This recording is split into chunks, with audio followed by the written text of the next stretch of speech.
Chapter 1 का lecture 2 में हम स्टार्ट करते हैं क्रिस्टलीय ठोसों का वर्गीकरण। ठीक है, हम क्रिस्टलीय ठोसों को विभक्त करके पढ़ने वाले हैं कि उसके कितने भाग होते हैं। तो पहली बात, हम लोग क्रिस्टलीय ठोसों का वर्गीकरण बलों के आधार पर करने वाले हैं। तो बलों के आधार पर क्रिस्टलीय ठोसों का वर्गीकरण करेंगे। ठीक है, तो बलों के आधार पर क्रिस्टलीय ठोस 4 प्रकार के होते हैं। बलों के आधार पर क्रिस्टलीय ठोस हमारे 4 प्रकार के होते हैं। पहला हमारा होता है आणविक ठोस। ठीक है, पहला हमारा क्या है? आणविक ठोस है। आणविक ठोस किसे कहते हैं वो हम जाने। आणविक ठोस क्या है? ऐसे ठोस जिनमें घटक कण अणु होते हैं, यानी जिनसे हमारा ठोस होता है वो अणुओं से मिलकर बना होता है, तो उसे आणविक ठोस कहते हैं। तो हम बोल सकते हैं ऐसे ठोस जो अणुओं से मिलकर बने होते हैं, तो ऐसे ठोसों को आणविक ठोस कहते हैं। या ये भी कह सकते हैं ऐसे ठोस जिनमें घटक कण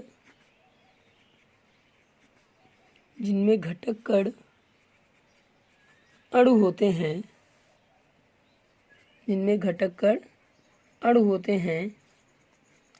तो उसे आणविक ठोस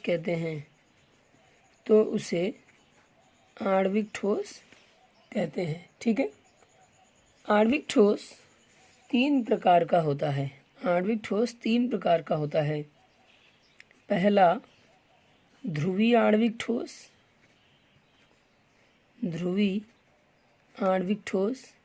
अंग्रेजी में बोलते हैं पोलर मॉलिक्यूलर सॉलिड।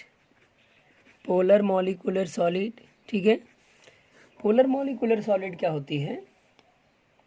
इनमें जो अणु होते हैं वो प्रबल वान डेर वाल्स बलों द्वारा जुड़े होते हैं या ध्रुवीय बलों द्वारा जुड़े होते हैं। तो ऐसे ठोसों को हम लोग ध्रुवीय आणविक ठोस कहते हैं। ध्रुवीय आणविक ठोस सामान्यतः गैस या द्रव अवस्था में होते हैं, किंतु कुछ विशेष अवस्था में ही ये लोग ठोस अवस्था में होते हैं। ठीक है, तो हम लिख सकते हैं इन ठोसों में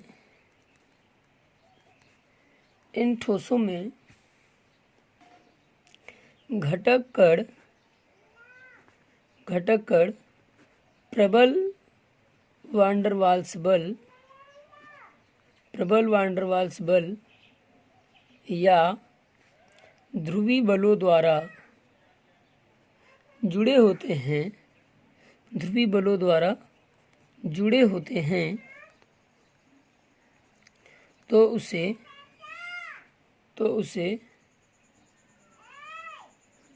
ध्रुवीय आणविक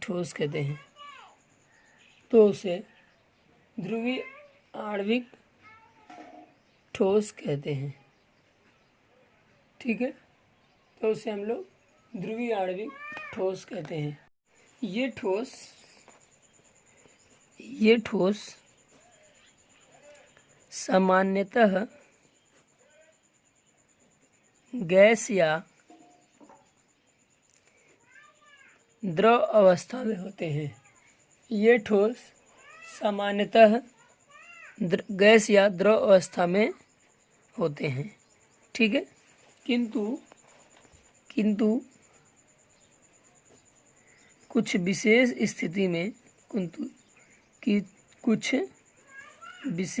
स्थिति में ठोस अवस्था में होते हैं। ठीक है, ठोस अवस्था में होते हैं। एग्जाम्पल इसका होता है जैसे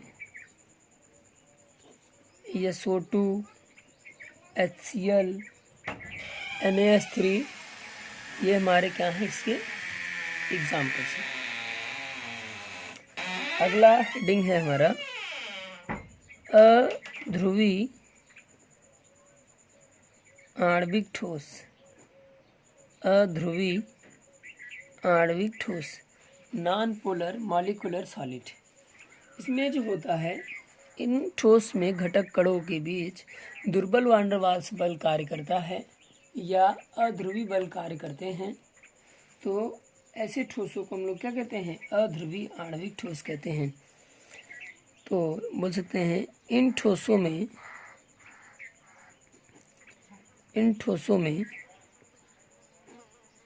घटक कणों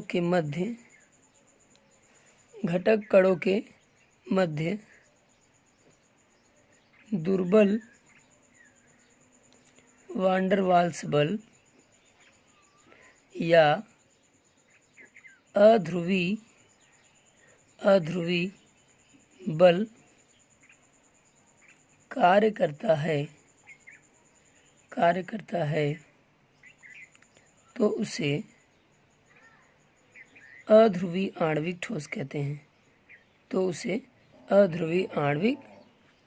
ठोस कहते हैं। ठीक है। ये भी विशेष अवस्था में द्रव या ये भी सामान्य अवस्था में द्रव या गैस होते हैं, लेकिन किंतु विशेष अवस्था में क्या होते हैं? ये लोग ठोस होते हैं। ठीक है, तो ये रहे हमारे एग्जाम्पल्स। अब हम लोग अगला पढ़ेंगे हाइड्रोजन बंधित आणविक ठोस। ठीक है, अगला हम लोगों का हेडिंग है हाइड्रोजन बंधित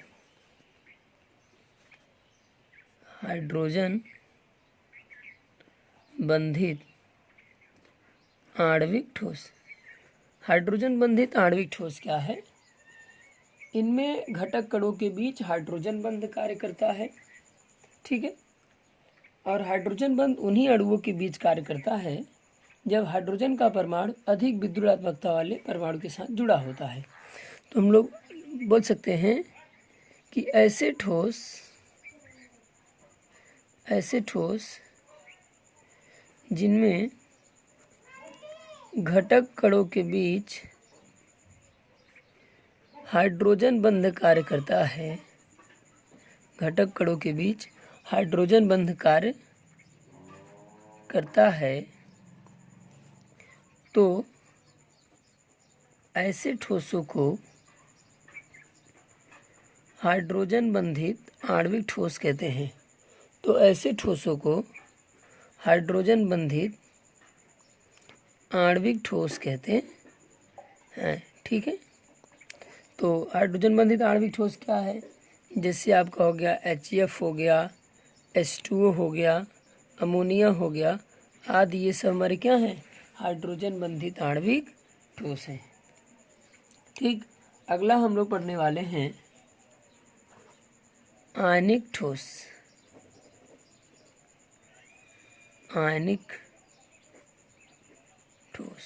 ठीक है, आयनिक ठोस क्या है? इनमें जो घटक कण होता है, यानी जो हमारा ठोस होता है, वो आयनों से मिलकर बना होता है।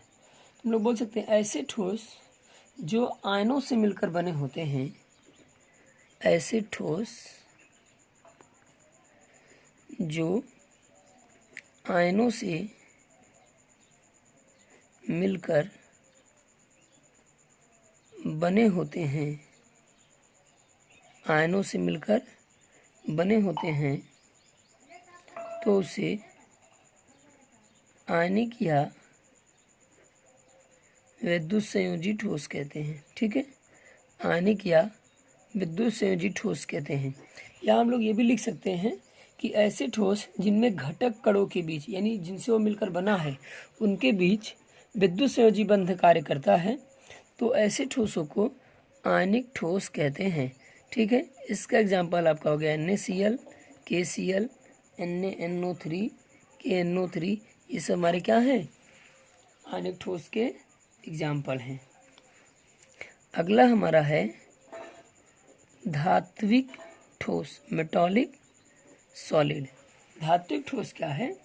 नाम से पता चल गया, ऐसे ठोस जिनमें घटक कण क्या हो? धातु हो, यानी धातु हो, जो धातुओं से ही बना हो, यानी धातु को ही धात्विक ठोस कहते हैं।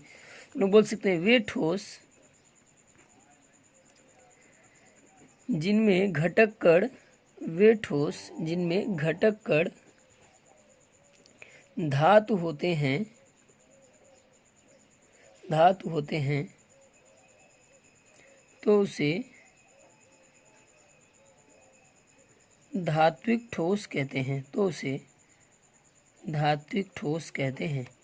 एग्जाम्पल इसका आपका हो गया, जैसे आपका हो गया आयरन, कॉपर, चांदी, सोना आदि बहुत सारे धातु हैं। हाँ, सभी धातुएं हमारी क्या कहें, धात्विक ठोस हैं। ठीक है, अब आओ हम लोग बात करते हैं आगे अगली हेडिंग पर। अगली हेडिंग है हमारी सहसंयोजी ठोस या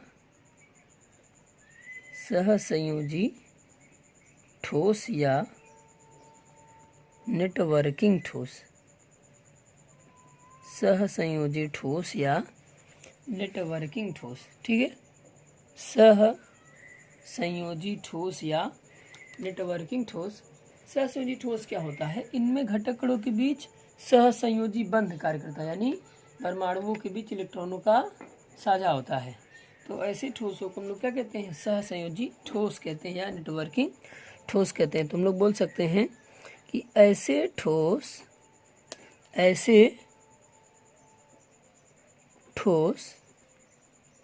जिनमें घटक कणों के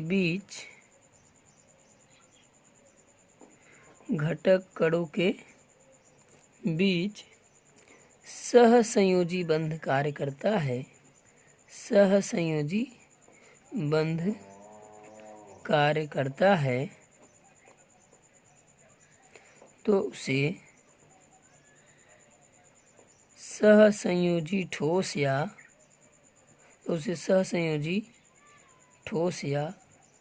नेटवर्किंग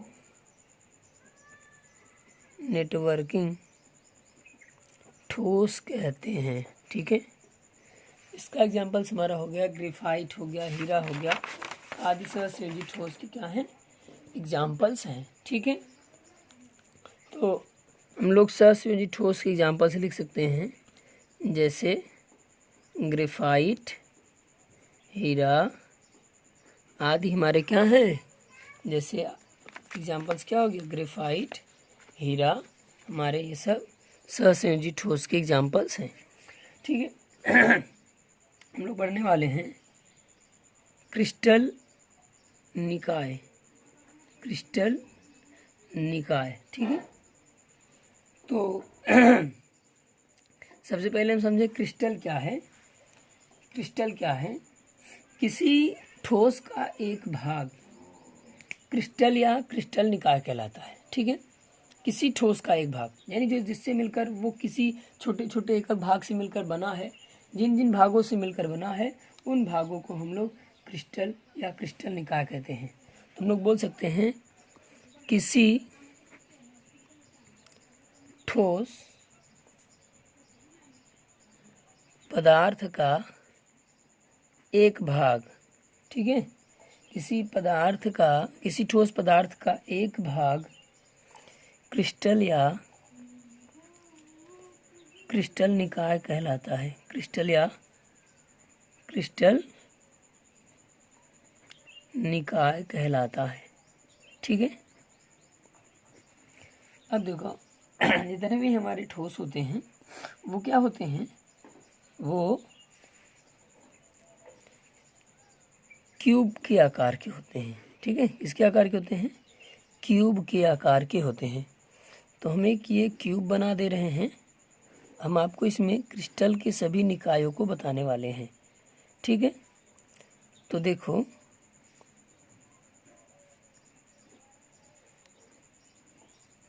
इस मान लो ये हमारा क्या है, ये एक लेंथ है, पूरी लंबाई है, यहाँ से यहाँ तक किसी घन की क्या है, ये भुजा है। ठीक है, तो ये किसी घन की भुजा को हम लोग क्या कहते हैं, कोर कहते हैं। घन की भुजा को क्या कहते हैं, कोर कहते हैं। इसको अंग्रेजी में बोलते हैं एज। ठीक है, किसी घन की भुजा यानी किसी घन की भुजा को हम लोग क्या बोलते हैं, कोर कहते हैं। तो ये सब क्या है, हमारे कोर हैं। तो अगर हम कोरों की संख्या देखना चाहें तो देखो हम कोरों की संख्या आपको दिखा दे रहे हैं कुल कितनी है घन में। तो यहाँ हम आपको दिखा दे रहे हैं, ये हो गया 1, ये हो गया 2, ये हो गया 3, ये हो गया 4, ये हो गया 5, ये हो गया 6, ये हो गया 7, ये हो गया 8, ये हो गया 9, ये हो गया 10, ये हो गया 11 और ये हो गया आपका 12। तो किसी घन में कोरों की संख्या कुल कितनी होती है? 12 होती है। ठीक है, तो कोर क्या है? कोर जो होती है वो घन की भुजा होती है, जिसे हम लोग फलक लंबाई कहते हैं। और फलक क्या है? फलक जो होता है ये क्रिस्टल का जो समतल पृष्ठ होता है, जो प्लेन एरिया, जैसे यहाँ ऊपर का ये जो प्लेन एरिया होगा ये हमारा क्या कहलाएगा? फलक कहलाएगा, फेस कहलाएगा। किसी क्रिस्टल के समतल भाग को हम लोग क्या कहते हैं? फलक कहते हैं। किसी क्रिस्टल के समतल भाग को क्या कहते हैं? फलक कहते हैं। तो ये हमारा कुल फलकों की जो संख्या होती है वो 6 होती है। जैसे ये एक पहला फलक, ये दूसरा फलक, ये आपका तीसरा फलक, ये आपका चौथा, एक ये सामने वाला होगा 5वां और एक इसके ये पीछे वाला होगा 6वां। तो कुल फलकों की संख्या कितनी है? 6 है। ठीक है, और हम देखें तो ये हमारे जो होंगे वो कोन कहलाते हैं। क्या कहलाते हैं? कोन। ठीक है, कोन क्या है? जब दो फलक यानी दो भुजाएं आपस में एक जगह आके मिल रही हैं तो उस मिलान बिंदु को हम लोग क्या कहते हैं? कोन कहते हैं। तो ये हमारा क्या है? कोन। तो कुल कोनों की संख्या 8 है। 1 2 3 4 5 6 7 8। तो कुल कोनों की संख्या कितनी है? 8 है। ठीक है, और यहाँ देखो आपको एंगल दिखाई दे रहा है, ये एंगल बन रहे हैं, यहाँ कुछ कोण बन रहा होगा, रोटेशन हो रहा होगा। इस कोण को हम लोग क्या बोलते हैं? अंतरा फलकी कोण कहते हैं। तो ये हमारा सब क्या है? क्रिस्टल निकाय है, क्रिस्टल तंत्र है। ठीक है, क्रिस्टल तंत्र भी बोलते हैं क्रिस्टल निकाय को। तो आओ हम सबसे पहले पढ़ते हैं कि फलक क्या है, फलक किसे कहते हैं। ठीक है फलक किसे कहते हैं, फेस क्या है? तो देखो फलक क्या है, हम बोल सकते हैं किसी क्रिस्टल के समतल पृष्ठ को, क्या बोल सकते हैं? किसी क्रिस्टल के समतल पृष्ठ को फलक कहते हैं। ठीक है, किसी क्रिस्टल के समतल पृष्ठ को फलक कहते हैं। इनकी घनी संरचना में कुल संख्या, इनकी घनी संरचना में कुल संख्या 6 होती है। ठीक है, कितनी होती है? 6 होती है। किसी क्रिस्टल के समतल पृष्ठ को हम लोग फलक कहते हैं। ठीक है, तो ये रहा आपका फलक। अब आओ हम लोग पढ़ते हैं कोर यानी भुजा की लंबाई। तो देखो ये आपका क्या है? फलक है, और ये आपकी क्या है? कोर है। तो ये आपकी फलक की पूरी लेंथ है बता रही ना। तो हम लोग बोल सकते हैं कि फलक की लंबाई को, कितना लंबा है फलक? हाँ, फलक की लंबाई को कोर कहते हैं। फलक की लंबाई को कोर कहते हैं। इसे हम लोग ए से प्रदर्शित करते हैं। इसे ए से प्रदर्शित करते हैं। ठीक है, इसकी कुल संख्या, इसकी घनी संरचना में कुल संख्या, इसकी घनी संरचना में कुल संख्या 12 होती है। इसकी घनी संरचना में कुल संख्या कितनी होती है? 12 होती है। ठीक है, अब आओ हम आगे पढ़ते हैं। ठीक है, अंतराफलकी कोण क्या है? अंतराफलकी कोण क्या है? अंतराफलकी कोण। ठीक है, अंतराफलकी कोण क्या होता है? हमने देखो अभी आपको जस्ट दिखाया क्यूब बना के, तो यहाँ भी हम आपको दिखा दे रहे हैं थोड़ा सा। देखो ये क्या है? ये एंगल है हमारा। तो यहाँ ये एक फलक है और ये एक दूसरा फलक है। ठीक है, इनके मध्य में कोण बना है। हम लोग बोल सकते हैं दो फलकों के मध्य बनने वाला कोण अंतरा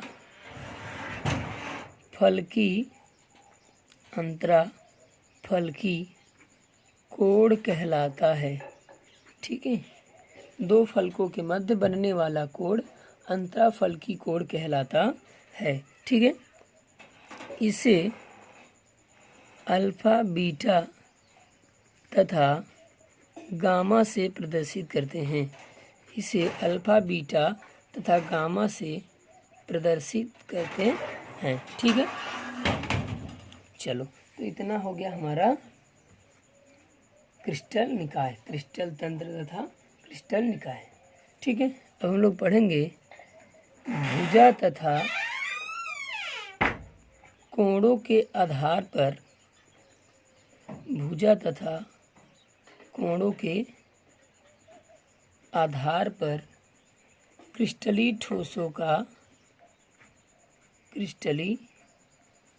ठोसों का वर्गीकरण। ठीक है, यानी कोण क्या बन रहा है और भुजा क्या है, इसके आधार पर हम लोग क्रिस्टली ठोसों का वर्गीकरण करने वाले हैं।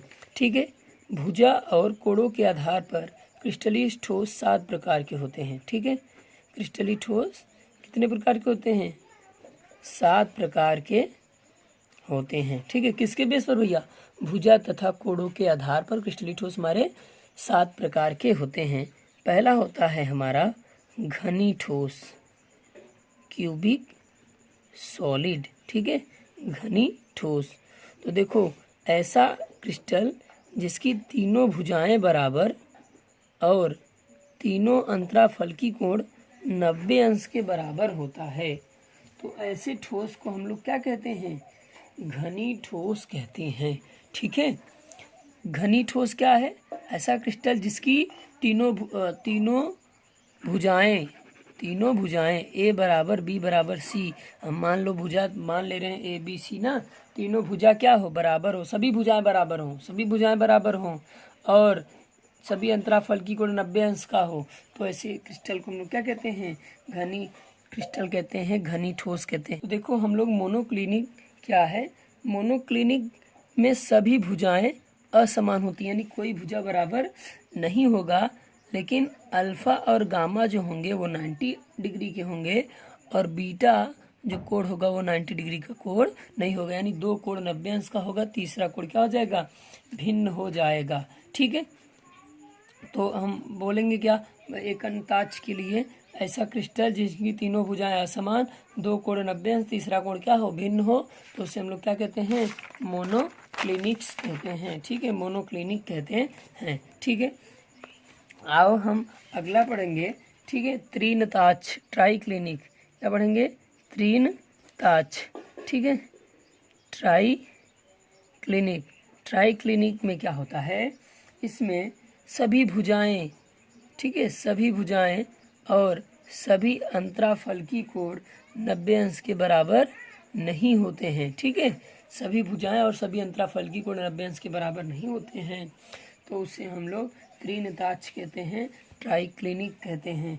ठीक है, दूसरा हम लोगों का है द्विसमलंबाक्ष। ठीक है, इसको हम लोग बोलते हैं टेट्रागोनल। ठीक है, टेट्रागोनल। ठीक है, तो इसमें क्या होता है? इसमें 2 भुजाएं तो बराबर होती हैं और तीसरी भुजा भिन्न होती है। 2 भुजाएं बराबर, तीसरी भुजा भिन्न, और सभी अंतराफलकी कोण क्या होंगे? 90 अंश के होंगे, तो ऐसे क्रिस्टल्स को हम लोग द्विसमलंबाक्ष कहते हैं। 2 भुजाएं बराबर होंगी, सभी अंतराफलकी कोण बराबर होगा, लेकिन तीसरी भुजा बराबर नहीं होगी। ठीक है, अगला हम लोगों का है विषमलंबाक्ष। क्या होगा? विषमलंबाक्ष। ठीक है, विषमलंबाक्ष में क्या होता है? सभी भुजाएं असमान होती है, यानी कोई भुजा बराबर नहीं होगी, परंतु सभी अंतराफलकी कोण क्या होंगे? बराबर होंगे। A is not equal, B is not equal C, but alpha beta gamma is equal to 90 degree, तो उसे हम लोग क्या बोलेंगे? विषमलंबाक्ष बोलेंगे। अर्थात आर्थोरोम्बिक बोलेंगे, ठीक है, आर्थोरोम्बिक अंग्रेजी में बोलते हैं, ठीक।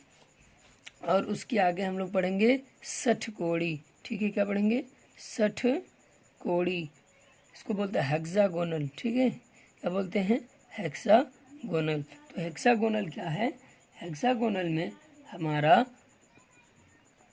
सभी भुजा बराबर होती है और अल्फा बीटा 90 अंश के होते हैं, लेकिन हमारा गामा जो होता है वो 120 अंश का होता है, ठीक है। इसमें सभी भुजाएं बराबर होती हैं, दो कोण 90 अंश का होगा और तीसरा कोण हमारा 120 अंश का होता है।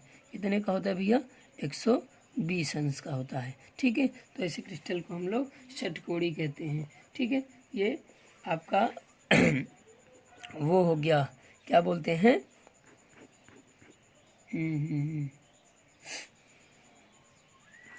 ग्रेफाइट, ठीक है। अगला हमारा हो गया त्रिकोणी, ठीक है, त्रिकोणी, ठीक है। त्रिकोणी क्या होता है, इसको हम लोग ट्रेगोनल कहते हैं। त्रिकोणी में, ठीक है, तीनों भुजाएं क्या होती हैं, बराबर, यानी सभी भुजाएं बराबर होती हैं।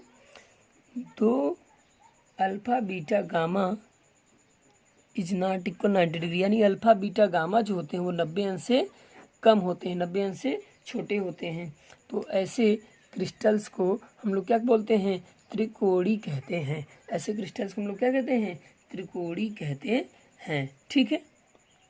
तो ये रहा हमारा संरचना के आधार पर क्रिस्टलीय ठोसों का वर्गीकरण।